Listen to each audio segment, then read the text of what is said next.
eventually, making someone like Francis Ngannou being stripped of his title and leaving the UFC. What's your take on all of that?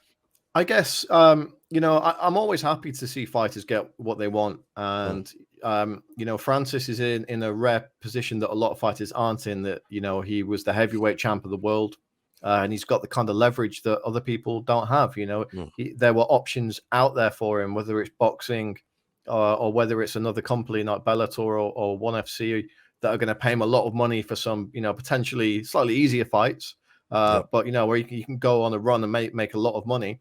Look, he's got nothing to prove to anyone, right? He won the heavyweight title. He beat the second best consensus heavyweight in the world with injured knees. He doesn't need to prove anything to anyone anymore. I'm more than happy for Francis to go and make his money wherever he can. And I think it was a very noble thing that he did in terms of saying that he wanted to advocate for certain things. I think he knew that he was never going to get those things. And if he did think he was going to get them, then he's maybe taken some bad advice, and maybe he has taken a bit of bad advice, and maybe you should still be in the UFC. But the fact is that you want fighters to be masters of their own destiny, and it's great to see Francis stepping out and finding his worth in the open market. I think one day he will end up back in the UFC. I hope he can go and get a fight with a Deontay Wilder or someone like that, make millions, and then decide off his own back if he wants to come back to the UFC. The John Jones fight's always there. Whoever's the UFC heavyweight champ, that fight's always going to be there for him.